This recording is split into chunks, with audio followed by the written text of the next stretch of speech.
Hello student, आज हम आपका क्वेश्चन नंबर 6 से शुरू करेंगे। 5 तक के हमने आपको पिछले वीडियो में करवा दिए थे। तो इसके तहत देखिए 6 क्वेश्चन है आपका। दीर्घ और स्वस्थ जीवन मानव विकास में महत्वपूर्ण पक्ष होता है, यानी कि लंबा जीवन जीना और स्वस्थ जीवन जीना दोनों ही मानव विकास के महत्वपूर्ण पक्ष हैं। तो देखिए, स्वस्थ मानव जीवन का महत्वपूर्ण क्षेत्र है। स्वस्थ लोग सभी प्रकार के संसाधनों का प्रयोग करने में समर्थ होते हैं, यानी कि सबसे महत्वपूर्ण जो होता है वो व्यक्ति के जीवन में स्वास्थ्य होता है। और स्वस्थ लोग जो होते हैं वही सभी प्रकार के संसाधनों का प्रयोग ढंग से कर पाते हैं, जिससे धनार्जन किया जाता है और लंबा जीवन जिया जा सकता है। तो ये आपने देखा मानव विकास में कैसे महत्वपूर्ण है। उसके बाद आपका क्वेश्चन नंबर 7 है, मानव विकास सूचकांक में पहुंच का आशय बताइए। पहुंच का क्या अर्थ होता है, ये पूछा गया। तो यह लोगों की क्रय शक्ति को प्रकट करता है, यानी कि कार्य करने की क्षमता प्रकट करता है। ये आर्थिक सामर्थ्य का सूचक होता है, यानी कि आर्थिक स्तर कैसा है, कहाँ तक पहुंच है मानव की। इसे किसी देश की प्रति व्यक्ति आय के रूप में जाना जाता है।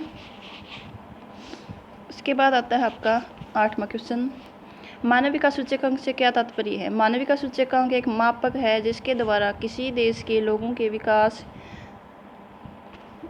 मानविका सूचकांक एक मापक है जिसके द्वारा किसी देश के लोगों के विकास का मापन स्वास्थ्य, शिक्षा का स्तर, संसाधनों तक पहुंच के संदर्भ में किया जाता है।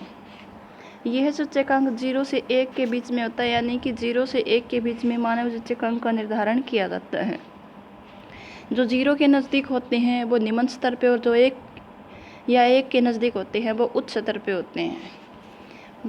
स्वास्थ्य का मूल्यांकन करने के लिए किस सूचकांक का प्रयोग किया जाता है। तो जन्म के समय जीवन प्रत्याशा। जीवन प्रत्याशा का मतलब होता है जीवित जन्म लिए हुए बच्चों से ही हमारा स्वास्थ्य का मूल्यांकन होता है, कि अगर अधिकतर बच्चे जीवित जन्म लेते हैं, स्वास्थ्य अच्छी रहती हैं, तो वो आपका जीवन प्रत्याशा होता है।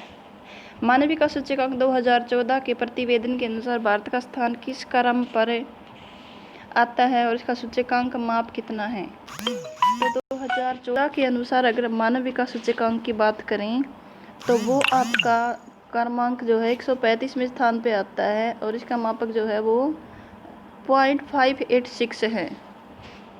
उसके बाद आता है आपका नेक्स्ट क्वेश्चन, UNDP द्वारा मानव विकास मापन के 2 महत्वपूर्ण सूचकों के नाम बताने, यानी कि जो मानव विकास का निर्धारण करता है उसके 2 सूचकांक। तो सबसे पहले है मानव विकास सूचकांक, दूसरा है गरीबी सूचकांक।